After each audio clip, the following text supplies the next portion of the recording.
কাল একটা lunch party ছিল, তো ভাবলাম যে একটু এথনিক সাজি।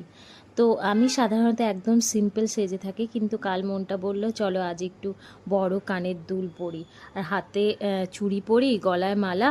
তবে এগুলো না পরে একটা অক্সিডাইজের কানের দুলেই মনটা পড়ে রইলো। কেন কি ওগুলো ব্রোঞ্জ টাইপের কালার ছিল, তাই আর পরলাম না। আর আমাকে না বেশি অ্যাক্সেসরিজে মানায় না। চলো তোমাদের এই লুকটা কিভাবে ক্রিয়েট করেছি দেখাচ্ছি। খুবই বেসিক।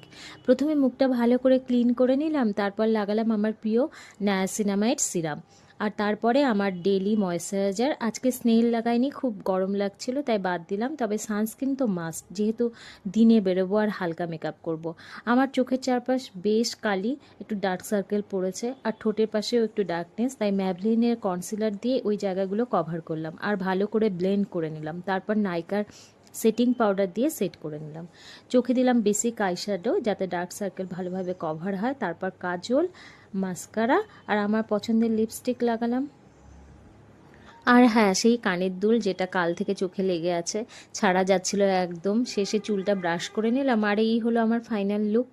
যেন খুব আনন্দ লাগছে, সবার সঙ্গে দেখা হবে অনেক দিন পর। কি কি মজা করলাম সেটা তোমাদের দেখাবো পরের ভিডিওতে।